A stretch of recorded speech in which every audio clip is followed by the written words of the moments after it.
ಕೊನೆಗೆ 16ನೇದು ಬಂದು ನಾನು ಸತ್ಯ ಎಂದೇನೋ ಶ್ರೀಕೃಷ್ಣನ ಹಾಗೆ ಅಂತೇಳಿ.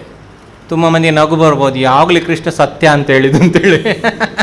ರಾಮನಾದ್ರೆ ಆ ಮಾತು ಹೇಳಿದ್ರೆ ಓಕೆ ಒಪ್ಕೊಳ್ಬೋದು. ಶ್ರೀಕೃಷ್ಣ ನಾನು ಸತ್ಯ ಅಂತ ಹೇಳಿದೇನೋ ಶ್ರೀಕೃಷ್ಣನ ಹಾಗೆ ಅಂತೇಳಿ ಹೇಳ್ತಾಳೆ ಇವಳು.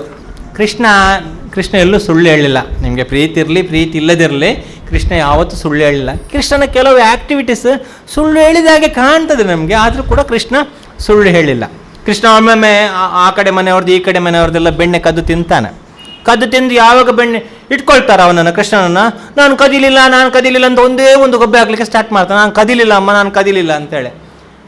ನೀವೇ ಸ್ವಲ್ಪ ಆಲೋಚನೆ ಮಾಡಿ, ಗೋಪಿಯರು ಬರುವಾಗ ಹಸುಕರುಗಳನ್ನು ತೊಗೊಂಡು ಬರಲಿಲ್ಲ. ಅವ್ರು ಬಂದದ್ದು ನಮ್ಮಾಗಿನೇ ಬಂದದ್ದು. ದೊಡ್ಡವರು ಇರ್ಬೋದು, ಮಹರ್ಷಿಗಳಿರ್ಬೋದು, ಅವರು ಹಸುಕರುಗಳನ್ನು ತೊಗೊಂಡು ಬರಲಿಲ್ಲ. ಅಥವಾ ನಮ್ಮ ಹತ್ರಲ್ಲಿ ಒಂದು ಸಿಸ್ಟಮ್ ಕೂಡ ಇಲ್ಲ. ಮೇಲ್ಗಡೆಯಿಂದ ಹುಲ್ಲನ್ನು ಕಲಿಸಿ ಹಿಂದ್ಗಡೆಯಿಂದ ಹಾಲು ಕರೆಯುವಂಥ ಟೆಕ್ನಾಲಜಿ ಇನ್ನೂ ನಮಗೆ ಬರಲಿಲ್ಲ ಭಾರತಕ್ಕೆ. ಹಾಲು ಪೌಡ್ರೆಲ್ಲ ಮಿಕ್ಸ್ ಮಾಡೋದೆಲ್ಲ ಉಂಟು, ಬಟ್ ಹುಲ್ಲಿಂದ ಕುಡಿಯುವ ಹಾಲು ರೆಡಿ ಮಾಡೋದೊಂದು ಸಿಸ್ಟಮ್ ನಮಗೆ ಬರಲಿಲ್ಲ. ಸೊ ಈ ಹಾಲಲ್ಲಿ ಮೊಸರು ಮಾಡಿದ್ದೆಲ್ಲ ಒರಿಜಿನಲ್ ಯಾರ್ದಿದ್ದು? ಎಲ್ಲ ಹಸುಕರುಗಳು ಹುಲ್ಲು ತಿನ್ನಿಸಿದಾಗ ಅದಕ್ಕೆ ಹಾಲು ಬರುವ ಸಿಸ್ಟಮ್ ಎಲ್ಲ ಯಾರ್ದು? ಕೃಷ್ಣಂದು, ಗೋಪಿಯರ್ದಲ್ಲ. ಹಾಗೆ ಕೃಷ್ಣ ಏನು ನೆನೆಸ್ಕೊಂಡ? ಎಲ್ಲ ಒಂದಲ್ವಾ, ಅವನು ಕದಿದು ಹೇಗೆ? ನನ್ನ ವಸ್ತುವನ್ನು ನಾನು ತಗೊಂಡ್ರೆ ಅದು ಕದಿದಾಗೆ ಆಗೋದಿಲ್ಲ. ಅದೇ ನಾನು ತಗೊಳ್ಳಿಲ್ಲ ಅಂತ ಹೇಳಿಲ್ಲ, ನಾನು ಕದಿಲಿಲ್ಲ ಅಂತ ಒಂದೇ ಮಾತು ಹೇಳಿದ ಅಮ್ಮನಿಗೆ, ನಾನು ಕದಿಲಿಲ್ಲ ಅಮ್ಮ ಅಂತೇಳಿ. ಅದೇ ಕಾರಣ ಸುಳ್ಳು ಹೇಳಿಲ್ಲ. ನಿಮಗೆ ನಮ್ಗೆ ಅಮ್ಮನವರೆಲ್ಲ ಬೈಬೋದು, ಯಾರು ಹೇಳಿದ್ರು ಇಷ್ಟಿತ್ತು ಬೆಣ್ಣೆ, ಇಷ್ಟು ತಿಂದು ಬಿಟ್ಟಿದ್ದೆ, ಇಷ್ಟು ಹಾಲಿತ್ತು ಅದು ಖಾಲಿ ಮಾಡಿದ್ದಿ, ಇಷ್ಟು ಮೊಸರಿತ್ತು ಅದು ಕುಡಿದು ಬಿಟ್ಟಿದ್ದಿ, ಮತ್ತೆ ಇನ್ನು ಕದಿಲಿಲ್ಲ ಅಂತ ಗೊಬ್ಬೆ ಹಾಕೋದು ಅಂತ ಹೇಳುವಾಗ, ಹೌದಪ್ಪ ಅವು ಕದಿಲಿಲ್ಲ, ಅವನ ಮನೆದಲ್ವಾ, ಎಲ್ಲ ಅವನದಲ್ವಾ, ಅದು ನಿಯಂತ್ರಕ ಅವನಲ್ವಾ. ಹಾಲನ್ನು ಮೊಸರು ಮಾಡಿದವ, ಹುಲ್ಲಿಂದ ಹಸುಕರುಗಳು ತಿಂದ ಮೇಲೆ ಅದನ್ನು ಹಾಲಾಗಿ ರೆಡಿ ಮಾಡಿದವ ಅಲ್ಲ. ನೀವೊಂದು ಡಬ್ಬದಲ್ಲಿ ಹುಲ್ಲು ಹಾಕಿ ಬಿಡಿ, ಮರು ದಿವಸದ ಹಾಲಾಗಲಿ ನೋಡೋಣ. ಹಾಲು ಆಗ್ತದೆ, ನೀರು ಬೇಕಿದ್ರೆ ಹಾಕಿ ಸ್ವಲ್ಪ, ಹಾಲು ಆಗ್ತದೆ, ಅದು ಹಾಲು ಆಗೋದಿಲ್ಲ. ಹಾಗೆ ಹಾಲು ಆಗಬೇಕಾದ್ರೆ ಯಾರ್ದು ಪವರ್ ಬೇಕಾದ್ರಲ್ಲಿ? ಕೃಷ್ಣನ ಕೈವಾಡ ಬೇಕು ಹಿಂದುಗಡೆಯಿಂದ. ಹಾಗೆ ಯಾವುದು ಪರಮಪುರುಷ ಬಂದು ಅವು ಯಾವತ್ತೂ ಸುಳ್ಳು ಹೇಳಿಲ್ಲ. ಹಾಗೇ ಭಗವಂತ ಒಂದು ಕಡೆ ಒಮ್ಮೆ ದ್ರೌಪದಿ ಕೂಗುವಾಗ ಹೇಳ್ತಾನೆ, ದ್ಯೌ ಪತತೆ ಆಕಾಶ ಬೀಳಲಿ, ಪೃಥ್ವಿ ಸೀರಯತ್, ದ್ಯೌ ಪತೇತ್ ಪೃಥ್ವಿ ಸೀರಯೇತ್, ಹಿಮವಾನ್ ಚಕಲೀ ಭವೇತ್. ಹಿಮ ಬಂದು ಪೌಡ್ರ್ ಆಗಲಿ. ದ್ಯೌ ಅಂತ ಹೇಳಿದ್ರೆ ಆಕಾಶವೇ ಕೆಳಗೆ ಬೀಳಲಿ. ಪೃಥ್ವಿ ಸೀರಯೇತ್, ಪೃಥ್ವಿ ಬಂದು ಸೀಳಾಗಿ ಹೋಗಲಿ. ಹಿಮವಾನ್ ಚಕಲೀ ಭವೇತ್, ಹಿಮ ಬಂದು ಪುಡಿಯಾಗಿ ನೆಲಸಮ ಆಗ್ಬೋದು. ಸುಷ್ಯೇತ್ ತೋಯನಿಧಿ, ಈ ನದಿ ಬಂದು ಪೂರ್ತಿಯಾಗಿ ಬತ್ತಿ ಹೋಗ್ಬೋದು, ನೀರು ನೀವು ನೋಡಲಿಕ್ಕೇ ಸಿಗದೆ ಹೋಗ್ಬೋದು. ಆದರೆ ಕೃಷ್ಣ ಅಂತ ಹೇಳಿದರೆ ಯಾರು? ದ್ರೌಪದಿ. ಕೃಷ್ಣ ಅಂತ ಹೇಳಿದರೆ ಕೃಷ್ಣೇ ಅಂತ ಹೇಳಿದರೆ ದ್ರೌಪದಿ. ಕೃಷ್ಣೇ ನಾ ಮೇ ಮೋಗಂ ವಚೋ ಭವೇತ್, ನಾನು ಯಾವತ್ತೂ ಸುಳ್ಳು ಹೇಳಲ್ಲ, ನಾನು ಯಾವತ್ತೂ ಸತ್ಯನೇ ಹೇಳ್ತೇನೆ. ರಾಮಾಯಣ ಏನು ಹೇಳಿದ್ದಾನೆ? ರಾಮೋ ದ್ವಿರ್ನಾಭಿ ಭಾಷ್ಯತೆ, ರಾಮನಿಗೆ ಎರಡು ಮಾತಿಲ್ಲ. ಆಂಡೊಳೊಮ್ಮೆ ಕೋಪದಲ್ಲಿ ಬೈದದ್ದುಂಟು, ನೀನು ಮದುವೆ ಆಗ್ತೇನೆ ಅಂತ ಸುಮ್ಮನೆ ನನಗೆ ಆಸೆ ಹುಟ್ಟಿಸಿ, ನೀನು ಕೂಡ ಆದಿಶೇಷನ್ಗೆ 2 ನಾಲಿಗೆ ಅಲ್ವಾ, ಅವನೊಟ್ಟಿಗೆ ಮಲಗಿ ನಿನ್ಗೆ ಕೂಡ 2 ನಾಲಿಗೆ ಬಂದಿದೆ ಅಂತೇಳಿ, ಇನ್ನೂ ಮದುವೆ ಆಗಲಿಲ್ಲ, ಆಗ್ತೇನೆ ಅಂತ ಇನ್ನೂ ಆಗಲಿಲ್ಲ ಅಂತೇಳಿ ಆಂಡೋಳು ಕೆಲವೊಮ್ಮೆ ಕೋಪದಲ್ಲೆಲ್ಲ ಸ್ತೋತ್ರ ಮಾಡಿದ್ದಾಳೆ ದೇವರನ್ನು ಬೈದು. ಹಾಗೆ ಕೃಷ್ಣ ಅಂತಾನೆ, ಕೃಷ್ಣ ಏನೋ ಹೇಳ್ತಾನೆ, ನಮೇ ಭಕ್ತಿ ಪ್ರಣಶ್ಯತಿ, ನನ್ನ ಭಕ್ತರು ಯಾವತ್ತೂ ಪತನ ಆಗುವುದಿಲ್ಲ ಕೃಷ್ಣ ಹೇಳಿದ್ದಾನೆ. ದಾಸರು ಏನು ಹೇಳ್ತಾರೆ? ನಂಬಿ ಕೆಟ್ಟವರಿಲ್ಲವೋ ಹರಿಯ, ನೀವು ಧೈರ್ಯದಲ್ಲಿ ನಂಬಿ, ನೀವು ಧೈರ್ಯದಲ್ಲಿ ಪ್ರೀತಿಸ್ಬೋದು, ಕೈ ಕೊಡಲ್ಲ. ಉಳಿದ ಲೌಕಿಕ ವ್ಯಕ್ತಿಗಳ ಹಾಗೆ ಅರ್ಧದಲ್ಲಿ ಬಿಡುವುದಲ್ಲ, ಮತ್ತು ಒನ್ ವೇ ಲವ್ ಕೂಡ ಅಲ್ಲ. ನೀವು ಸ್ವಲ್ಪ ಪ್ರೀತಿಸಿದ್ರೆ ಅವನು ಕೂಡ, ನೀವು 1 ಮೆಸೇಜ್ ಕಳಿಸಿ ಅವನು 10 ಮೆಸೇಜ್ ಕಳಿಸ್ತಾನೆ, ಅಷ್ಟು ಪ್ರೀತಿ ಮಾಡುವ ಲಕ್ಷಣ ಅವನ ಹತ್ರ ಉಂಟು. ಹಾಗೆ ಆ ನಿಜವಾದ ಪ್ರೀತಿ ಯಾರಿಗೆ? ಕೃಷ್ಣನಿಗೆ ಉಂಟು. ಆದ ಕೃಷ್ಣ ಹೇಳ್ತಾನೆ, ನಾನು ಸತ್ಯ ಅಂತೇಳಿ ಕೃಷ್ಣ ಹೇಳ್ತಾನೆ, ನನ್ನ ಮಾತು ಯಾವತ್ತೂ ಸುಳ್ಳು ಆಗೋಲ್ಲ ಅಂತೇಳಿ. ಸತ್ಯಂ ಪುನರ್ ಸತ್ಯಂ, ನೀವು ಎಷ್ಟು ಬೇಕಾದ್ರೂ ಪ್ರಯತ್ನ ಮಾಡೋ, ದೇವರು ಯಾವತ್ತೂ ಸತ್ಯ. ತ್ರಿಸತ್ಯಂ ಭಾಗವತದೆಲ್ಲ ಶ್ಲೋಕ ಉಂಟು, ನಿಮಗೆಲ್ಲ ಗೊತ್ತಿರಬೇಕು. ಅದಕ್ಕೆ ನಾನು ಹೆಚ್ಚಾಗಿ ಶ್ಲೋಕದ ವಿವರಣೆ ಕೊಡೋಲ್ಲ, ಯಾಕೆ ನಿಮ್ಮೊಂದಿಗೆ ನಾನು ಜಯಿಸಲಿಕ್ಕೆ ಸಾಧ್ಯ ಇಲ್ಲ ಶ್ಲೋಕದ ವಿಚಾರದಲ್ಲಿ. ನೀವೆಲ್ಲ ಬಾಯ್ಪಾಠ ಮಾಡಿದ್ದೀರಾ, ಅದಕ್ಕೆ ನಾನು ಶ್ಲೋಕದ ಪ್ರಭುಗಳು ನಿಮಗೆ ಒಳ್ಳೆ ಟ್ರೈನಿಂಗ್ ಕೊಟ್ಟಿದ್ದಾರೆ ಶ್ಲೋಕದ ಬಗ್ಗೆ. ಸೊ ನನಗೆ ಅಷ್ಟೊಂದು ಬರೋಲ್ಲ. ನಾವು ಬ್ರಹ್ಮಚಾರಿಗಳು ಶತಮಾರ್ಕಟ ಅಂತ ಹೇಳ್ತಾರೆ, ಒಂದು ಕಡೆ ಮನಸ್ಸು ನಿಲ್ಲಲ್ಲ. 100 ಕೋತಿಗಳಾಗಿರ್ತಾರಂತೆ ಬ್ರಹ್ಮಚಾರಿಗಳು, ಒಂದು ಕಡೆ ಕೂತ್ಕೊಳ್ಳಿಸ್ಲಿಕ್ಕೆ ಆಗೋದಿಲ್ಲ. ಅವರು ಕೂತಾಗಲೂ ಅವ್ರ ಮನಸ್ಸು ನಿಮಗೆ ಒಂದು ಕಡೆ ಹೋದ್ರೆ ನಮಗೆ 100 ಕಡೆ ಹೋಗ್ತದೆ. ಕಡಿವಾಣ ಇಲ್ಲ, ಸ್ವಲ್ಪ ಫ್ರೀ ಬರ್ಡ್ ಅಂತಾರಲ್ಲ, ಹಾಗಿರ್ತದೆ ಬ್ರಹ್ಮಚಾರಿಗಳ ಲೈಫ್. ಹಾಗೆ ಎಲ್ಲ ಕಡೆ ಕೃಷ್ಣ ಸತ್ಯ ಅಂತೇಳಿ, ನಾನು ಸತ್ಯ ಅಂತೇಳಿ ಪ್ರೂಫ್ ಮಾಡಿದ್ದಾನೆ. ತುಂಬ ಕಷ್ಟ. ಒಮ್ಮೆ ಗೋಪಿಯರೆಲ್ಲ ದಾರಿ ಹೋಗ್ಬೇಕು, ಆ ಕಡೆ ದುರ್ವಾಸ ಮುನಿಗಳಿದ್ದಾರೆ, ಆಹಾರೆಲ್ಲ ತಗೊಂಡು ಹೋಗ್ತಾ ಇದ್ದಾರೆ. ಆಹಾರೆಲ್ಲ ತಗೊಂಡು ಹೋಗುವಾಗ ಕೃಷ್ಣ ಅಂತಾನೆ, ಕೃಷ್ಣ ನಮಗೆ ದೋಣಿ ಇಲ್ಲ, ನಾವು ಹೇಗಪ್ಪ ಹೋಗೋದು ಅಂತ ಹೇಳುವಾಗ ಕೃಷ್ಣ ಅಂತಾನೆ ಗೋಪಿಯರಿಗೆ, ನಾನು ಬ್ರಹ್ಮಚಾರಿ ಅಂತ ಹೇಳಿ ಅದು ದಾರಿ ಬಿಡ್ತದೆ ಅಂತ ಹೇಳಿದ. ಗೋಪಿಯರಿಗೆ ಪಾಪ ಕೃಷ್ಣನ ಬಗ್ಗೆ ಒಳ್ಳೆ ಗೊತ್ತು, ಕೃಷ್ಣ ಎಲ್ಲೆಲ್ಲ ಮುಟ್ಟಿದಾನಂತ ಗೋಪಿಯರಿಗೆ ಚೆನ್ನಾಗಿ ಗೊತ್ತು. ಈಗ ದಾರಿ ಬಿಡಬೇಕಾದ್ರೆ ಕೃಷ್ಣ ನದಿಗೆ, ಯಮುನಾ ನದಿಗೆ ಹೇಳ್ಬೇಕಂತೆ, ಕೃಷ್ಣ ಬ್ರಹ್ಮಚಾರಿ ಅಂತ ಹೇಳು ಅಂತ ಹೇಳಿದಾನೆ, ಕೃಷ್ಣ ಬ್ರಹ್ಮಚಾರಿ ಆದರೆ ದಾರಿ ಬಿಡ್ತೀಯಂತೆ ನೀನು ಅಂತೇಳಿ. ಗೋಪಿಯರು ಪಾಪ ಗೊತ್ತು ಕೃಷ್ಣ ಏನೆಲ್ಲ ಮಾಡಿದಾನೆ, ಆದರೂ ಕೂಡ ಅವ ನಿಜವಾಗಿ ಆತ್ಮರಾಮಪ್ಪ ನಮ್ಮನ್ನು ಖುಷಿಪಡಿಸ್ಲಿಕ್ಕೆ ಮಾಡಿದ್ದಾನೆ, ಅವನ ಖುಷಿಗೋಸ್ಕರ ಅವ ಮಾಡಲಿಲ್ಲ ಅಂತೇಳಿ ಗೋಪಿಯರು ಏನು ಹೇಳಿದ್ರು, ಯಮುನಾ ನದಿಗೆ ಬಂದು ಕೃಷ್ಣ ಬ್ರಹ್ಮಚಾರಿ ಅಂತ ಹೇಳಿದರು. ಯಮುನಾ ನದಿ ಕೂಡಲೇ ದಾರಿ ಬಿಟ್ಟಿತ್ತು, ಈ ಕಡೆಯಿಂದ ಆ ಕಡೆ ಹೋಗ್ಲಿಕ್ಕೆ. ಹಾಗಾದ್ರೆ ಯಮುನೆಗೆ ಅಷ್ಟು ನಂಬಿಕೆ ಅಂತ ಇವರಿಗೆ ಮನಸ್ಸಲ್ಲಿ ಒಂದು ಕಳವಳ, ಯಮುನೆಗೆ ತುಂಡು, ಯಮುನೆ ನೋಡಿ ಎಷ್ಟು ನಂಬಿ ಬಿಟ್ಟಿದ್ದಾರೆ ಕೃಷ್ಣನ ಅಂತೇಳಿ. ಕೃಷ್ಣ ಬ್ರಹ್ಮಚಾರಿ ಅಂತ ಹೇಳೋ ಕೂಡ ಅದು ದಾರಿ ಬಿಟ್ಟಿದ್ದು. ಕೃಷ್ಣ ಅಷ್ಟಾಷ್ಟದಲ್ಲಿ ಕೂಡ ಬರ್ತದಲ್ಲ ಅನಾದಿ ಬ್ರಹ್ಮಚಾರಿ ಅಂತೇಳಿ, ಅವು ಯಾವತ್ತು ಬ್ರಹ್ಮಚರ್ಯ ಪಾಲನೆಯಲ್ಲಿರುವವ, ದಾರಿ ಬಿಟ್ಟಿತ್ತು. ಆ ಕಡೆ ಹೋದ ತಿಂಡಿ ತಿನಿಸುಗಳನ್ನೆಲ್ಲ ದುರ್ವಾಸರಿಗೆ ಬಡಿಸಿದ್ರು. ದುರ್ವಾಸರು ಹೊಟ್ಟೆ ತುಂಬಿತ್ತು ದುರ್ವಾಸರದ್ದು. ದುರ್ವಾಸರು ಗೋಪಿಯರು ಕೇಳಿದರು, ದುರ್ವಾಸರು ನಾವೀಗ ಮತ್ತೆ ಕೃಷ್ಣನ ಬಳಿಗೆ ಹೋಗ್ಬೇಕು, ಈ ಕಡೆಯಿಂದ ಆ ಕಡೆಗೆ ಹೋಗ್ಬೇಕು, ಏನು ಮಾಡಬೇಕು ಅಂತೇಳಿ. ದುರ್ವಾಸರು ಹೇಳಿದರು, ದುರ್ವಾಸರು ನಿರಾಹಾರಿ ಅಂತ ಹೇಳು ಅಂತೇಳಿ. ಈಗಲೂ ಇಷ್ಟಿಷ್ಟು ತಿಂತಾರೆ ಎಲ್ಲ ಪೇಡ ಸಂದೇಶ ಎಲ್ಲ. ಈಗ ದುರ್ವಾಸರು ನಿರಾಹಾರಿ ಅಂತ ಹೇಳ್ಬೇಕಂತೆ ಯಮುನೆಗೆ. ಹಾಗೆ ಸರಿ, ಇವ್ರಿಗೆ ಮತ್ತೆ ಈಗ ತಿನ್ನೋದು ನೋಡಿದ್ದಾರೆ, ಬುಟ್ಟಿಯೆಲ್ಲ ಖಾಲಿ ಆಗಿದೆ, ಏನಿಲ್ಲ. ದುರ್ವಾಸರು ನಿರಾಹಾರಿ ಹೋದ್ರೆ ನೋಡೋಣ ಅಂತೇಳಿ. ಯಮುನೆ ಎಲ್ಲ ನದಿಗಳೆಲ್ಲ ಮೇಲಿಂದ ಬಂದವರಲ್ಲ, ಅವರಲ್ಲಿ ಕಪಟ ಇರೋಲ್ಲ, ನಿಜವನ್ನು ನಿಜವಾಗಿ ಒಪ್ಕೊಳ್ತಾರೆ ಅವರು. ಹಾಗೆ ಅವ್ರು ಹೇಳಿದರು, ಅಮ್ಮ ದುರ್ವಾಸರು ನಿರಾಹಾರಿ ಅಂತ ಹೇಳಿದರೆ ನೀನು ದಾರಿ ಕೊಡ್ತೀಯಂತೆ, ದುರ್ವಾಸರು ನಿರಾಹಾರಿ ಅಂತ ಹೇಳ್ತಾ ಇದ್ದೇವೆ ಅಂತ ಹೇಳಿದರು. ದುರ್ವಾಸರು ನಿರಾಹಾರಿ ಅಂತ ಹೇಳುವಾಗ ಯಮುನೆ ದಾರಿ ಕೊಟ್ಟಿತ್ತು. ಮತ್ತೆ ಈ ಕಡೆಯಿಂದ ಕೃಷ್ಣನ ಬಳಿಗೆ ಬಂದರು. ಕೃಷ್ಣ ಸುಮ್ಮನಿದ್ದಾನೆ, ಏನು ಮಾಡೋದು, ಇನ್ನು ಡಿಸ್ಕಸ್ ಮಾಡಲಿಕ್ಕೆ ಆಗೋದಿಲ್ಲ. ಕೃಷ್ಣ ಬ್ರಹ್ಮಚಾರಿ ಅಂತ ಅನಾದಿ ಬ್ರಹ್ಮಚಾರಿ, ಯಾಕಂದರೆ ಅವನೆಲ್ಲೂ ತನ್ನ ಸತ್ಯವನ್ನು ಬಿಟ್ಟು ಕೊಡಲಿಲ್ಲ. ಭಕ್ತರ ಖುಷಿಗೋಸ್ಕರ ಏನೆಲ್ಲ ಮಾಡಿದ್ದಾನೆ, ತನ್ನ ಮಾತನ್ನು ಬಿಟ್ಟು ಕೊಟ್ಟಿದ್ದಾನೆ, ಅದೆಲ್ಲ ಮಾಡಿದ್ದಾನೆ ಕೇವಲ ಭಕ್ತರ ಸಂತೋಷಕ್ಕೋಸ್ಕರ, ಭಕ್ತರನ್ನು ಕಾಪಾಡಲಿಕ್ಕೋಸ್ಕರ ಮಾಡಿದ್ದಾನೆ. ಒಮ್ಮೆ ನಿಮ್ಗೆ ಗೊತ್ತಿರಬೇಕು, ಜಯದ್ರಥನನ್ನು ಅರ್ಜುನನ ಮಗ ಅಭಿಮನ್ಯುವನ್ನು ಜಯದ್ರಥ ಕೊಲ್ಲುವಾಗ ತುಂಬ ಸಣ್ಣ 16 ವರ್ಷದ ಸಣ್ಣ ಹುಡುಗ ಅವ. ಇನ್ನು ಆ ಯುದ್ಧದ ಸಾಮರ್ಥ್ಯ ಅಷ್ಟೊಂದು ಬರದಾಗ ಎಲ್ಲ ಅತಿರಥ ಮಾರತರೆಲ್ಲ ಸೇರಿ ಅವನನ್ನು ತುಂಬ ಕಠೋರವಾಗಿ ಕೊಲೆ ಮಾಡ್ತಾರೆ. ಯುದ್ಧದಲ್ಲಿ ಕೊಲೆ ಮಾಡುವಾಗ ಜಯದ್ರಥ ಅರ್ಜುನ ಏನು ಮಾಡ್ತಾನೆ, ಪ್ರಮಾಣ ಸ್ವೀಕಾರ ಮಾಡ್ತಾನೆ, ಸೂರ್ಯ ಅಸ್ತ ಆಗೋವರೆಗೆ ನಾನು ಆಗೋದ್ರ ಒಳಗಡೆ ನಾನು ಯಾರನ್ನು ಜಯದ್ರಥನನ್ನು ಕೊಲ್ತೇನೆ ಅಂತೇಳಿ. ಆಗ ಹೇಗಾದರೂ ಮಾಡಿ ಒಂದು ವೇಳೆ ಅವನು ಕೊಲ್ಲದಿದ್ದರೆ ಸಾಯಂಕಾಲದೊಳಗೆ ನಾನು ಚಿತೆ ರೆಡಿ ಮಾಡಿ ನಾನು ಪ್ರಾಣವನ್ನು ಬಿಡ್ತೇನೆ ಅಂತೇಳಿ ಅರ್ಜುನ ಇದು ಮಾಡಿದ್ದಾನೆ. ಈಗ ಕೌರವರಿಗೆ ಏನಾಯ್ತು, ಎಲ್ಲರೂ ಸೇರಿ ಏನು ಮಾಡಿದರು, ಇವನನ್ನು ಪ್ರೊಟೆಕ್ಟ್ ಮಾಡಬೇಕು, ಜಯದ್ರಥನ ರಕ್ಷಿಸಲಿಕ್ಕೆ ಪ್ರಯತ್ನ ಮಾಡಿದ್ರು. ಜಯದ್ರಥನ ರಕ್ಷಿಸುವ ಪ್ರಯತ್ನದಲ್ಲಿ ಸೂರ್ಯ ಅಸ್ತ ಆಗ್ತಾ ಉಂಟು. ಇನ್ನು ಅರ್ಜುನನಿಗೆ ಜಯದ್ರಥನೊಂದಿಗೆ ಯುದ್ಧ ಮಾಡುವ ಸಾಮರ್ಥ್ಯ ಇಲ್ಲ, ಟೈಮ್ ಆಗ್ತಾ ಉಂಟು, ಇನ್ನು ಟೈಮ್ ಇಲ್ಲ. ಕೃಷ್ಣ ಏನು ಮಾಡಿದ, ಸುದರ್ಶನ ಚಕ್ರವನ್ನು ಸೂರ್ಯನಿಗೆ ಅಡ್ಡವಾಗಿಟ್ಟ, ಅಸ್ತ ಆಗೋ ಸ್ವಲ್ಪ ಮುಂಚೆ. ಅಲ್ಲಿ ಕತ್ತಲೆ ಆಯಿತು, ಇಲ್ಲಿ ದೊಡ್ಡ ಜಗಳ ಸ್ಟಾರ್ಟ್ ಆಯಿತು. ಅರ್ಜುನ ಜಯವನ್ನು ಗಳಿಸಿದ. ಅರ್ಜುನನ ಸ್ವಲ್ಪ ಹೊತ್ತಲ್ಲೇ ಸಾಯ್ಲಿಕ್ಕಿದ್ದಾನೆ ಅಂತ ಅರ್ಜುನ ಜಯದ್ರಥ ರಥದಿಂದ ಕೆಳಗಿಳಿದಾಗ ಕೃಷ್ಣ ಹೇಳಿದ, ಅಲ್ಲಿ ಸುದರ್ಶನ ಚಕ್ರವನ್ನು ಸೂರ್ಯನಿಂದ ಅಡ್ಡವಾಗಿಟ್ಟದನ್ನು ತೆಗೆದು ಸೈಡ್ಗಿಟ್ಟ. ಮತ್ತೆ ಬೆಳಕಾಯ್ತು, ಇನ್ನತ್ರ ಏನಿಲ್ಲ, ಅರ್ಜುನ ಕೊಲ್ಲು ಅಂತೇಳಿ, ಮಗನನ್ನು ಕೊಲ್ಲು ಈಗ ಅಂತ ಹೇಳುವಾಗ ಅರ್ಜುನ ಕೊಲೆ ಮಾಡಿದ, ಕೊಂದುಬಿಟ್ಟ ಜಯದ್ರಥನನ್ನು. ಕೊಂದುಬಿಟ್ಟು ಏನು ಮಾಡಿದ, ತಲೆ ಅವನ ಅಪ್ಪ ಯಾನು ಕೇಳಿದ್ದಾರೆ, ನನ್ನ ಮಗನ ತಲೆಯನ್ನು ಯಾರು ಉರುಳಿಸ್ತಾರೋ ಅವರ ತಲೆ ಕೆಳಗೆ ಯಾರು ನೆಲಕ್ಕೆ ಸಮ ಮಾಡ್ತಾರೋ ಅವರ ತಲೆ ಆಗಲೇ ಹೋಗಬೇಕು ಅಂತ. ಕೃಷ್ಣ ಏನು ಮಾಡಿದ, ಇವರು ಬಾಣ ಹಾಕಿ ತಲೆ ಕೆಳಗೆ ಬೀಳುವಷ್ಟರೊಳಗೆ ಆ ತಲೆಯನ್ನು ತೆಗೆದು ಜಯದ್ರಥನ ಅಪ್ಪನ ತೊಡೆಯ ಮೇಲೆ ಇಟ್ಟ. ಅಪ್ಪ ತಪಸ್ಸು ಮಾಡ್ತಿದ್ರು, ತಲೆ ಅಂತೆದ್ದು ಕೆಳಗೆ ಹಾಕಿದ್ರು, ಅವರು ಕೂಡ ಸತ್ತು ಬಿಟ್ರು ಅಲ್ಲೇ. ಹಾಗೆಲ್ಲ ಮಾಡಿದ್ದಾನೆ ಕೃಷ್ಣ. ಆದರೆ ತಾನು ಯಾರಿಗೋಸ್ಕರ, ಭಕ್ತರಿಗೋಸ್ಕರ.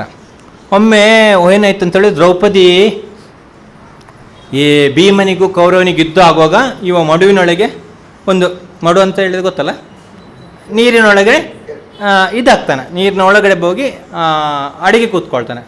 ಈ ಭೀಮನ ಕಠೋರವಾದ ಮಾತುಗಳಿಗೆ ಅವನಿಗೆ ನೀರಿನೊಳಗಡೆ ಬೆವರಿದಂತೆ.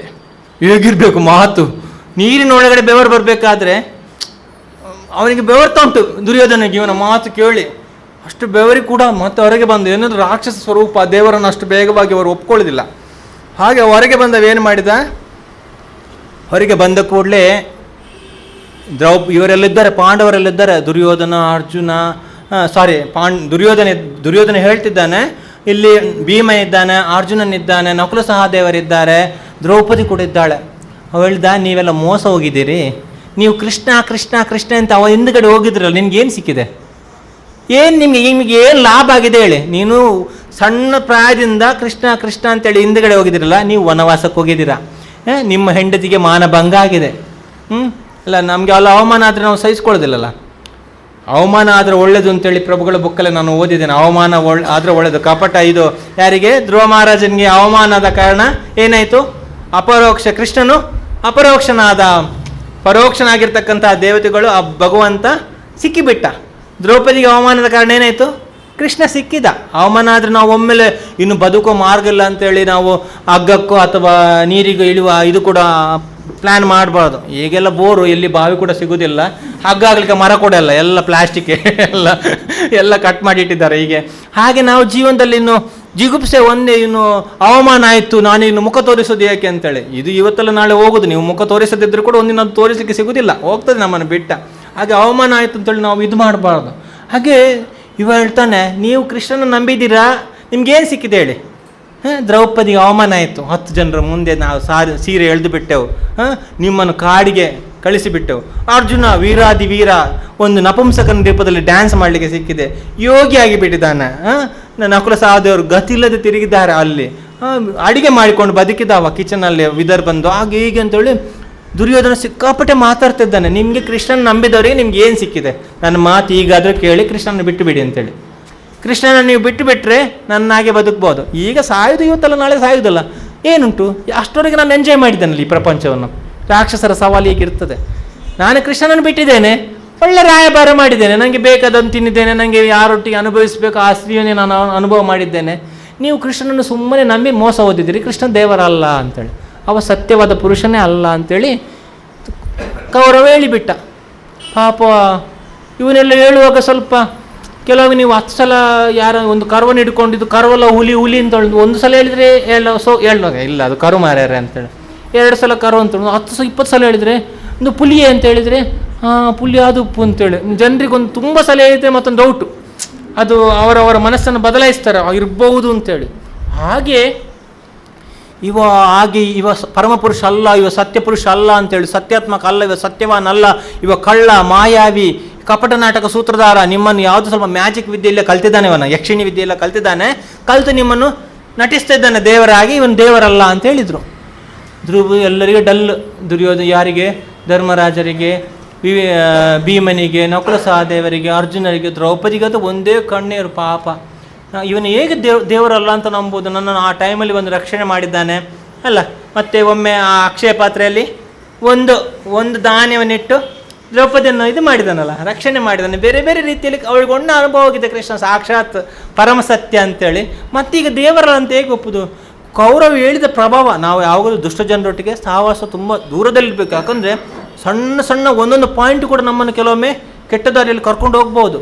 ಆದ ಕಾರಣ ತುಂಬ ಕೇರ್ಫುಲ್ ಆಗಿರಬೇಕು. ಹಾಗೆ ಕೌರವ ಹೇಳುವಾಗ ದ್ರೌಪದಿಗೆ ತುಂಬ ಬೇಜಾರಾಯಿತು. ಈಗ ನಾವೆಲ್ಲ ಇಷ್ಟೊಂದು ಕಠಿಣವಾಗಿ ಭಕ್ತಿ ಮಾಡ್ತಿದ್ದೇವಲ್ಲ, ನಾಳೆ ಸಾಯುವಾಗ ಹೇಳಿದರೆ ಪ್ರಭುಪಾದ ಚೈತನ್ಯ ಮಹಾಪ್ರಭು ಇದೆಲ್ಲ ಯಾವುದು ಇಲ್ಲರಿ ಅಂತ ಹೇಳುವಾಗ ಎಷ್ಟು ಬೇಜಾರಾಗ್ಬೋದು ನಮಗೆ. ಸತ್ತ ಮೇಲೆ ಒಂದು ವೇಳೆ ಇಲ್ಲ ಅಂತ ಯಾರು ಹೇಳಿದರೆ ಮಹಾಪ್ರಭು ಗೋಲೋಕ ವೃಂದಾವನ ಇದೆಲ್ಲಿ ಯಾವುದಿಲ್ಲ, ಅಯ್ಯೋ ಚೆಂದಾಗಿ ನೀರುಳ್ಳಿ ಬಜ್ಜೆ ತಿನ್ಬೋದಿತ್ತು ಅಂತ ಒಂದು ಆಸೆ ಆದರೂ ಇರ್ತದಲ್ಲ ಮನಸ್ಸಲ್ಲಿ. ಟ್ರೈನಲ್ಲೆಲ್ಲ ಅವತ್ತು ಬರುವಾಗ ನಾನು ತಿನ್ನದೆ ನೋಡದೆ ಆ ವಾಸನೆ ಬಂದಾಗ ಕೂಡ ಮೂಗೆಲ್ಲ ಮುಚ್ಚಿಕೊಂಡಿದ್ದೆ. ಪಾಪ ಇದೆಲ್ಲ ಫಸ್ಟೇ ಗೊತ್ತಿದ್ದರೆ ನಾನು ಆವತ್ತು ಟ್ರೈನಲ್ಲಿ ಒಂದು ನೀರುಳ್ಳಿ ಬಜ್ಜೆ ತಿಂತಿದ್ದೆ ಅಂತ ಬೇಜಾರಾಗ್ತದೆ ಅಲ್ವಾ? ನಮ್ಗೆ ಗೊತ್ತು ಬೇಜಾರಾಗ್ತದೆ. ನಾವು ಇಷ್ಟೆಲ್ಲ ಬಿಟ್ಟದ್ದು ಯಾರಿಗೋಸ್ಕರ? ಪ್ರಭುಪಾದಿಗೋಸ್ಕರ ಅಲ್ವಾ? ಪ್ರಭುಪಾದ ಮಾತನ್ನು ಕೇಳಿ ನಾವೆಲ್ಲ ಇಷ್ಟು ಬಿಟ್ಟು ಇವಾಗ ಇದೆಲ್ಲ ಸತ್ಯ ಅಲ್ಲ ಅಂತೆ, ಎಲ್ಲ ಸುಳ್ಳಂತೆ, ನೀವೆಲ್ಲ ಸುಮ್ಮನೆ ಫೇಲ್ ಅಂತ ಹೇಳಿದರೆ ಎಷ್ಟು ಬೇಜಾರಾಗ್ಬೋದು ನಮಗೆ. ಸಣ್ಣ ಪ್ರಾಯದಿಂದ ಮುದುಕರವರೆಗೆ ಇಷ್ಟೆಲ್ಲ ಕಠಿಣ ಹತ್ತಿರ ಮನೆಯವರೆಲ್ಲ ಹಬ್ಬಕ್ಕೆಲ್ಲ ಕರೆಯುವಾಗ ಇಲ್ಲ ನಾವು ಅದು ತಿನ್ನೋದಿಲ್ಲ ನಮಗೆ ಬೇಡ ಅಂತ ಎಲ್ಲ ಹೇಳಿ ನಾವು ಎಷ್ಟು ಜಾಗ್ರತೆ ವಹಿಸಿ ಕೊನೆಗೆ ಇದೆಲ್ಲ ಅಲ್ಲ ಅಂತ ಹೇಳುವಾಗ ಎಷ್ಟು ನೋವಾಗ್ಬೋದಲ್ಲ ನಮಗೆ. ಹಾಗೆ ಅವರು ಡಲ್ಲ ಇದ್ರು. ಸರಿ, ಯಾವತ್ತು ಇವ ಹೇಳ್ತಾ ಇದ್ದಾನ ಕೃಷ್ಣ ಮಾಯಾವಿ, ಅವ ನಟನೆ ಮಾಡುವವ, ಅವ ದೇವರಲ್ಲ ಅಂತ ಹೇಳುವಾಗ ದೇವತೆಗಳು ಪುಷ್ಪವೃಷ್ಟಿ ಮಾಡಿದರು. ಈಗೇನಾಯಿತು? ಪುಷ್ಪವೃಷ್ಟಿ ಮಾಡಿದರೆ 100ಕ್ಕೆ 100 ಸ್ಯಾಂಕ್ಷನ್. ದೇವತೆಗಳೆಲ್ಲ ಸೇರಿ ದುರ್ಯೋಧನ ಮೇಲೆ ಪುಷ್ಪವೃಷ್ಟಿ. ಯಾವಾಗ? ಕೃಷ್ಣ ದೇವರಲ್ಲ ಅಂತ ಹೇಳಿದಾಗ. ಕೃಷ್ಣ ಸತ್ಯವಾನ್ ಅಲ್ಲ, ಅವ ಸತ್ಯ ಸಂಕಲ್ಪನಲ್ಲ, ಅವ ಮಾಯಾವಿ ಅಂತ ಹೇಳುವಾಗ ಎಲ್ಲ ಪುಷ್ಪವೃಷ್ಟಿ ಮಾಡಿದರು.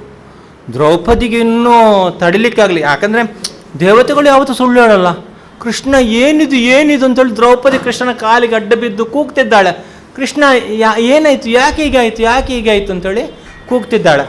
ಕೂಗ್ತಿರುವಾಗ ಕೃಷ್ಣ ಅಂತಾನೆ, ನೋಡು ಅವನ ಹೃದಯದಲ್ಲಿ ಯಾವ ಒಂದು ಡ್ರಾಪ್, ಒಂದು ಕಾರ್ನರಲ್ಲಿ ನಾನು ದೇವರು, ನಾನು ಪರಮ ಸತ್ಯ, ಈ ಪ್ರಪಂಚದಲ್ಲಿ ತಿಳ್ಕೊಳ್ಬೇಕಾದ ಆ ಪರಮ ವಸ್ತು ಪರಮಾತ್ಮ ನಾನೇ ಅಂತೇಳಿ ಒಂದು ಸಣ್ಣ ಒಂದು ಡ್ರಾಪ್, ಒಂದು ಕಾರ್ನರಲ್ಲಿ ಸಣ್ಣ ಒಂದು ಜ್ಞಾನ ಬಂದುಬಿಟ್ರೆ, ನನ್ನ ಮೇಲೆ ಒಂದು ಡ್ರಾಪ್ ಭಕ್ತಿ ಬಂದರೂ ಕೂಡ ಅವನ ನರಕಕ್ಕೆ ಅವನನ್ನು ಕರ್ಕೊಂಡು ಹೋಗ್ಲಿಕ್ಕೆ ಆಗೋದಿಲ್ಲ.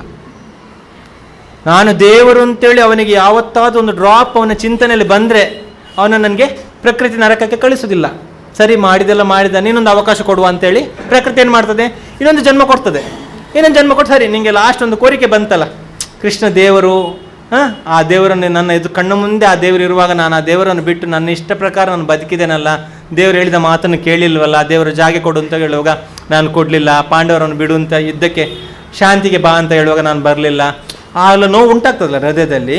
ಸೊ ಹಾಗೆ ಒಂದು ವೇಳೆ ಅವನಲ್ಲಿ ಅಯ್ಯೋ ಕೃಷ್ಣ ದೇವರಾಗಿ ನನ್ನ ಕಣ್ಣ ಮುಂದೆ ನಿಂತಾಗ ನಾನು ಅವನನ್ನು ಸ್ತುತಿಸಲಿಲ್ಲಲ್ಲ, ಅವನ ಮಾತು ಕೇಳಲಿಲ್ಲ ಅಲ್ಲ ಅಂತ ಒಂದು ವೇಳೆ ಅವನ ಹೃದಯದಲ್ಲಿ ಒಂದು ಸ್ವಲ್ಪ ಚಿಂತನೆ ಬಂದರೆ ಅವನಿಗೆ ಪ್ರಕೃತಿ ಯಾವುದೇ ಇದು ಮಾಡಲ್ಲ, ಹಿಂಸೆ ಮಾಡಲ್ಲ. ಇವನ್ ಯಮದೂತರು ಕರ್ಕೊಂಡು ಹೋಗೋದಿಲ್ಲ ಅಂತೆ. ಕೃಷ್ಣ ಭಕ್ತಿ ಮಾಡೋದು ಬಿಡಿ, ಕೃಷ್ಣ ದೇವರು ಅಂತ ನಿಮ್ಮ ಮನಸ್ಸಲ್ಲಿ ಹೃದಯದಲ್ಲಿ ಆ ಒಂದು ಚಿಂತನೆ ಬಂದರೆ ಭಕ್ತಿ ಮಾಡೋದ್ರಲ್ಲಿ ಮತ್ತೆ ಸೆಕೆಂಡ್, ಅದು ಪ್ರೇಮಕ್ಕೋಸ್ಕರ ಅವನ ಪ್ರೀತಿಗೆ ಪಾತ್ರರಾಗಲಿಕ್ಕೋಸ್ಕರ ನಾವು ಮಾಡೋದು. ಭಕ್ತಿಯ ಅರ್ಧದಾರಿ ಬರುವಾಗಲೇ ಮುಕ್ತಿ ಅನ್ನೋದು ಸಿಲೆಕ್ಟ್ ಆಗಿಬಿಡ್ತದೆ. ಮತ್ತೆ ಭಕ್ತಿ ಮಾಡೋದು ಯಾಕಂದರೆ ಅವನ ಮೇಲೆ ಏರ್ಲಿಕ್ಕೆ, ಕುಣಿಲಿಕ್ಕೆ, ಅವನ ಹತ್ರ ಒಡೆದಾಟ ಮಾಡಲಿಕ್ಕೆ, ಅವನನ್ನು ಪ್ರೇಮಿಸ್ಲಿಕ್ಕೋಸ್ಕರ ಮಾಡೋದು, ತುಂಬ ಸ್ನೇಹಕ್ಕೋಸ್ಕರ, ಇನ್ನೂ ಹೆಚ್ಚಿನ ಪ್ರೀತಿಗೋಸ್ಕರ ಭಕ್ತಿ ಮಾಡೋದು. ಮುಕ್ತಿಗೋಸ್ಕರ ಯಾರು ಭಕ್ತಿ ಮಾಡೋದಿಲ್ಲ. ಮುಕ್ತಿ ನಮ್ಮ ಸಂಪ್ರದಾಯದಲ್ಲಿ ಮುಕ್ತಿ ಬೇಡ ಅಂತ, ನರಕಕ್ಕೆ ಸಮಾನ ಅಂತೇಳಿ ಬಿಟ್ಟು ಬಿಟ್ಟಿದ್ದಾರೆ ಒಂದೇ ಶಬ್ದದಲ್ಲಿ, ಮುಕ್ತಿ ಅಗತ್ಯನೇ ಇಲ್ಲ ಅಂತೇಳಿ. ಮುಕ್ತಿಗೋಸ್ಕರ ಮೇಲೋಗಿ ಆರಾಮೋದಲ್ಲಿ ಬ್ರಹ್ಮಜ್ಯೋತಿಲಿ ಇರ್ಲಿಕ್ಕೋಸ್ಕರ ನಾವು ಭಕ್ತಿ ಮಾಡೋದಲ್ಲ. ಕೃಷ್ಣನೊಟ್ಟಿಗೆ ದಿನ ನಾವು ಕೂಡ ಹಸುಗಳನ್ನು ಕರ್ಕೊಂಡು ಮೇಲಿಕ್ಕೆ ಹೋಗ್ಬೋದು, ಕರ್ಕೊಂಡು ಬರ್ಬೋದು, ಅದಕ್ಕೋಸ್ಕರ ಭಕ್ತಿ ಮಾಡೋದು. ಸೊ ಆಗ ದ್ರೌಪದಿ ಕೇಳ್ತಾಳೆ, ಮತ್ತೆ ಅವರು ಪುಷ್ಪವೃಷ್ಟಿ ಮಾಡಿದ್ದು, ಅಯ್ಯೋ ಅವರಿಗೆ ಪುಷ್ಪವೃಷ್ಟಿ ಹಾಕ್ಲಿಕ್ಕೆ ನನಗೊಂದು 10 ನಿಮಿಷ ಟೈಮ್ ವೇಸ್ಟ್ ಆಗಿದೆ ಅಂತ. ಒಬ್ಬನು ಕೂಡ ಹಾಕ್ಲಿಕ್ಕೆ ರೆಡಿ ಇಲ್ಲ. ಇಂದ್ರನಿಗೆ ಆಗ್ತೇ ಇಲ್ವಾ ಅಂತ ಹೇಳುವಾಗ ಜೋರು ಮಾಡುವಾಗ ಮತ್ತೆ ಅವನಿಗೆ ಹೆದರಿಕೆ ಆಯ್ತು, ಆಗ್ತೀನಿ ಸ್ವಾಮಿ, ಮುಖ ಕೂಡ ನೋಡಲಿಲ್ಲ ದುರ್ಯೋಧನ ಮೇಲೆ ಹಾಕಿಬಿಟ್ಟ. ಹಾಗೆಲ್ಲ ದೇವತೆಗಳು ಕೈ ಹೋಗ್ತಾ ಇಲ್ಲ ಯಾರಿಗೂ ಕೂಡ ಪುಷ್ಪವೃಷ್ಟಿ ಮಾಡಲಿಕ್ಕೆ. ಆಗ್ತಿರಾ ಕೆಲಸದಿಂದ ತೆಗಿಬೇಕು ಎಲ್ಲರೂ ಅಂತ ಕೇಳುವಾಗ ಆಗ್ತೀನಿ ಸ್ವಾಮಿ ಮತ್ತೆ ಹಾಕಿದವ್ರ ಮೇಲಾನೆ ಅಂತೇಳಿ. ಹಾಗೆ ಯಾಕೆ ಅಂತ ಹೇಳಿದ್ರೆ ಅವನಿಗೆ ಆ ನಂಬಿಕೆ ಬರಬಾರ್ದು, ನನ್ನ ಮೇಲೆ ನಂಬಿಕೆ ಬರಬಾರ್ದು, ನಾನು ದೇವರು ಅಂತೇಳಿ. ಭಗವಂತ ಏನು ಮಾಡ್ತಾನೆ, ಅವಜಾನಂತಿ ಮಾಮೂಢ, ಮೂಢರಿಗಿಲ್ಲ ನಾಹಂ ಪ್ರಕಾಶ, ಅವನು ತೋರಿಸಿಕೊಳ್ಳೋದಿಲ್ಲ ತಾನು ಯಾರು ಅಂತೇಳಿ. ಯಾರಿಗೆ ಸಿಕ್ಕಿ ಬೀಳ್ತಾನೆ, ನನ್ನ ಭಕ್ತರಿಗೆ ಹೇಳ್ತಾನೆ, ಗೀತೆಯಲ್ಲಿ ಹೇಳ್ತಾನೆ, ನಾನು ಅವರಿಂದ ತಪ್ಪಿಸ್ಕೊಳ್ಳಿಕ್ಕೂ ಸಾಧ್ಯ ಇಲ್ಲ, ನನ್ನಿಂದ ಅವರು ತಪ್ಪಿಸಿಕೊಳ್ಳಿಕ್ಕೂ ಸಾಧ್ಯ ಇಲ್ಲ, ನಾವು ಒಬ್ಬರಿಗೊಬ್ಬರು ಇವತ್ತಲ್ಲ ನಾಳೆ ಸಿಕ್ಕಿ ಬೀಳ್ತೇವೆ ಅಂತೇಳಿ. ಹಾಗೆ ನಾವು ಅಭಕ್ತ, ಇವನಿಗೆ ನಾವು ಪ್ರೂಫ್ ಮಾಡಬಾರ್ದು ನಾನು ದೇವರು, ನಾನು 14 ಲೋಕಕ್ಕೆ ಅಧಿಪತಿ, ಇದೆಲ್ಲ ಇವನಿಗೆ ನಾವು ಪ್ರೂಫ್ ಮಾಡಬಾರ್ದು. ಅದಕ್ಕೋಸ್ಕರ ದೇವತೆಗಳು ಹೂವು ಹಾಕಿದ್ರೆ ಹಬ್ಬ ಗೊತ್ತಾಯ್ತಾ, ನೋಡಿದ್ರ ಇವನ್ ದೇವರು ಅಂತ ಹೇಳುವ ದೇವತೆಗಳು ಪುಷ್ಪವೃಷ್ಟಿ ಮಾಡಿದ್ರೆ ನಿಮಗೆ ಮನಸ್ಸಿಗೆ ತೃಪ್ತಿ ಆಯ್ತಾ ಅಂತೇಳಿ ಅವನಿಗೊಂದು ಹೃದಯದಲ್ಲಿ ಏನಾಗ್ತದೆ, 100ಗೆ ಸ್ವಲ್ಪ ಅಷ್ಟೇ ಭಕ್ತ ಅಲ್ಲ, ಇನ್ನು 100ಗೆ 100% ಕನ್ಫರ್ಮ್ ಆಗ್ತದೆ ಕೃಷ್ಣ ದೇವರಲ್ಲ ಅಂತೇಳಿ, ಕೃಷ್ಣ ಪರಮಸತ್ಯ ಅಲ್ಲ ಅಂತೇಳಿ ಅವನಿಗೆ ಪ್ರೂಫ್ ಆಗ್ತದೆ. ಆ ಪರಮಸತ್ಯ ಅಲ್ಲ ಅಂತೇಳಿ ಪ್ರೂಫ್ ಮಾಡಲಿಕ್ಕೋಸ್ಕರ ಎಲ್ಲ ದೇವತೆಗಳು ಪುಷ್ಪವೃಷ್ಟಿ ಮಾಡಿದ್ರು. ಅದು ಯಾರು ಕೃಷ್ಣನ ಆರ್ಡರ್ ಮೇಲೆ ಮಾಡಿದರು. ದ್ರೌಪದಿಗೆ ಈ ಮಾತು ಕೇಳುವಾಗ ಹಬ್ಬ ನಾವು ಬದುಕಿದ್ದೇವೆ, ಹಾಗಾದರೆ ನೀನೇ ಪರಮಸತ್ಯದಾನೆ. ಈ ನನ್ನ ಏನಂತಾರೆ ಗೀತೆಯಲ್ಲಿ, ಸೂತ್ರೇ ಮಣಿಗಣ ಇವ ಅಂತ ಶ್ಲೋಕದಲ್ಲಿ ಒಂದು ಅದಕ್ಕೆ ಮುಂಚಿನ ಲೈನಲ್ಲಿ, ಮತ್ತ ಪರತರಂ ನಾಣ್ಯತ್ ಕಿಂಚಿದಸ್ತಿ ಧನಂಜಯ, ನನಗಿಂತ ದೊಡ್ಡ ವಸ್ತು ಈ ಸೃಷ್ಟಿಯಲ್ಲಿ ಯಾವುದಿಲ್ಲಪ್ಪ. ಹೇಗೆ ಎಲ್ಲ ಮಣಿಗಳು ಒಂದು ಮಾಲೆಯಲ್ಲಿ ದಾರದಲ್ಲಿ ಇದಾಗಿದೆ, ಹಾಗೆ ಎಲ್ಲರೂ ಕೂಡ ನನ್ನ ಹತ್ರ ಇದ್ದಾರೆ ಅಂತೇಳಿ. ಹಾಗೆ ಶ್ರೀಕೃಷ್ಣನೇ ಪರಮಸತ್ಯ, ಈ ವಿಚಾರವನ್ನು ನಾನು ತಿಳ್ಕೊಳ್ಳಿಲ್ಲ ಅಂತೇಳಿ ಹೆಣ್ಣು ಹೇಳ್ತಾಳೆ. ಕೃಷ್ಣ ಪರಮಸತ್ಯ ಅಂತೇಳಿ ನಾನು ಆ ಒಂದು ದೃಢತೆಯನ್ನು ಹೊಂದಲಿಲ್ಲಲ್ಲ. ಈ ತಿರುಕೋಳರಲ್ಲಿ ವೈತಮಾನಿಧಿ ಪೆರುಮಾಳಿದ್ದಾರೆ, ಆಗಿರುವ ಕೂಡ ಪರಮಸತ್ಯವಾದ ವಸ್ತು ಅದು ಅಂತೇಳಿ ನಾನು ಅವ್ರ ಹತ್ರ ಹೋಗಲಿಲ್ಲ, ಅವರಿಗೆ ಶರಣಾಗತನಾಗಲಿಲ್ಲ ಅಂತೇಳಿ ಅವರು ಇದು ಮಾಡ್ತಾರೆ. ಸೊ ಮುಗಿಸೋಣ ಇವತ್ತಿನ ಕಾರ್ಯಕ್ರಮ. ನಾಳೆ ಎಲ್ಲರೂ ಬನ್ನಿ, ನಾಳೆ ಒಳ್ಳೊಳ್ಳೆ ವಿಚಾರಗಳಿರ್ತದೆ.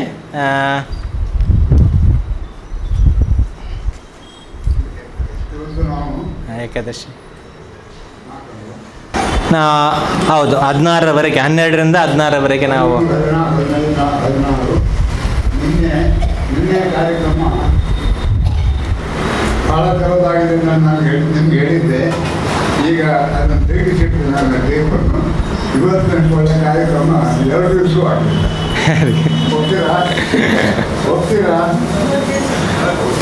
ವಂಡರ್ಫುಲ್ ಆಗಿ.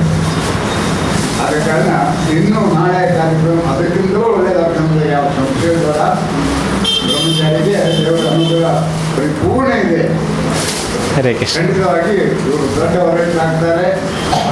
ದೇವರ ಭಕ್ತಿ ಅತೀರ್ಣಗೊಳಿಸುವಂಥ ಎಲ್ಲ ಸೂತ್ರ ಅವರ ಕೈಯಲ್ಲಿದೆ. ಭಗವಂತವರಿಗೆ ಒಳ್ಳೇದು ಮಾಡಿ. ಎಲ್ಲರೂ ನಾಳೆ ಇನ್ನೂ ಅದೇ ಗತಿಯನ್ನು ಕರ್ಕೊಂಡು ಬನ್ನಿ. ಇದೊಂದು ಭಾಗ್ಯ.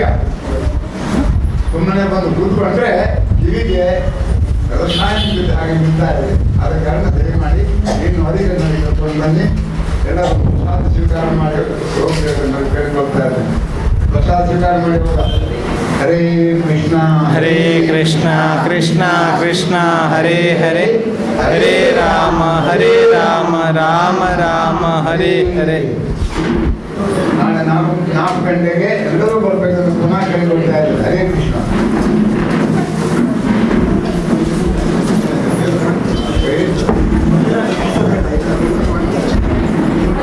ಹರೇ ಕೃಷ್ಣ. ಪ್ರಭುದೇವರು ಶ್ರೀರಂಗದಿಂದ ಬರುವಾಗ ಶ್ರೀ ಶ್ರೀ ರಂಗನಾಥನ ಮಹಾಪ್ರಸಾದವನ್ನು ತಂದಿದ್ದಾರೆ. ಎಲ್ಲರೂ ಸ್ವೀಕಾರ ಮಾಡಿ ಹೋಗಿ. ಈಗ ಶ್ರೀ